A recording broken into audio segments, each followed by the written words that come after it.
और अब फ्रंट बोल रहा है कि आइडिया नहीं है सर। सामने रहने पे ना कान पे मारते कस के भी एक।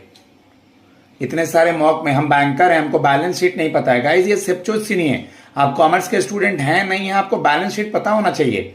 बैलेंस शीट का अगले मॉक के पहले हम गाइड भी किए हैं। लायबिलिटी और एसेट साइड की पोस्टिंग देखेंगे।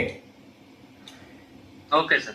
एनडीटीएल डिस्क्राइब कीजिए। एनडीटीएल में डिमांड डिपॉजिट का एग्जांपल और टी में टाइम डिपॉजिट का एग्जांपल और एनडीटीएल बैंक का एसेट है कि लायबिलिटी है, समझाइए पूरा।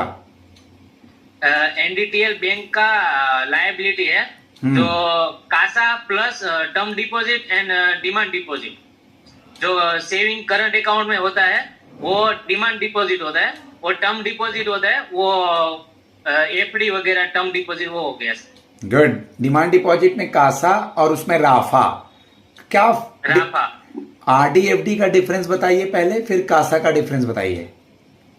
ओके, आरडी एफडी में एक्चुअली एफडी में हम एक साथ इन्वेस्ट करते हैं और आरडी में हम मंथली करते हैं, और इंटरेस्ट दोनों में नियर बाय सेम ही रहता है, एफडी आरडी दोनों में। एक दो इंटरेस्ट और बोलोगे ना कि आरडी का डिफरेंस, आरडी का पैसा धीरे धीरे भरते हैं और एफडी में एक मुश्त पैसा डालते हैं।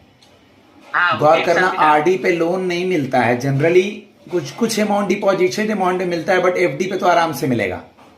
एफडी में लोन मिल जाता है, राइट। ठीक है। कासा का difference? Saving account, current account business profile के लिए, और सेविंग अकाउंट इंडिविजुअल यूज के लिए हम कर सकते हैं। बस एक डिफरेंस है, यही खत्म हो गया, अब कोई डिफरेंस नहीं है। और बाकी तो सर करंट अकाउंट में ज्यादा लिमिट मिलती है ट्रांजैक्शन की, और डे टू डे ज्यादा मतलब इंटरेस्ट नहीं मिलता। अगर पैनल रोके अगले क्वेश्चन में तब रुको, नहीं तो उनको बताओ, नहीं तो लगेगा ये बैंकर है, एक ही डिफरेंस बोल के क्यों रुक जा रहा है। ओडी है, ओडी नहीं है, लिमिटेड अनलिमिटेड, ओवरड्राफ्ट की फैसिलिटी है, ओवरड्राफ्ट की फैसिलिटी नहीं है, सेविंग का है, करंट का, बिजनेसमैन का, तो बोलना होगा ना मेरे बेटा। राइट। ओके। कोटक महिंद्रा में आप जो काम कर रहे हैं उस एक्सपीरियंस का यूज एसबीआई सीबीओ में कैसे करेंगे? एक्चुअली यहाँ पे मैंने 2 बार प्रमोशन लिया है, मैंने अच्छा मेहनत किया है, और मेरा एक रिकॉर्ड हमेशा से रहा है कि जैसे मैं क्लाइंट के सामने बैठता हूँ 10 मिनट से ज्यादा, तो मैं कस्टमर को प्रोडक्ट सेल करके ही आता हूँ। प्लस मैंने यहाँ पे अच्छा इंसेंटिव भी अर्न किया है, प्लस मेरे को सारी बैंक का ऑल क्रॉस प्रोडक्ट, जैसे क्रॉस सेल प्रोडक्ट हो गई, सेविंग, करंट अकाउंट और LI, GI, life insurance, general insurance, ऐसे ऑल टाइप लोन पूरा नॉलेज है, तो मैं वहां पे यूटिलाइज अच्छे से कर पाऊंगा।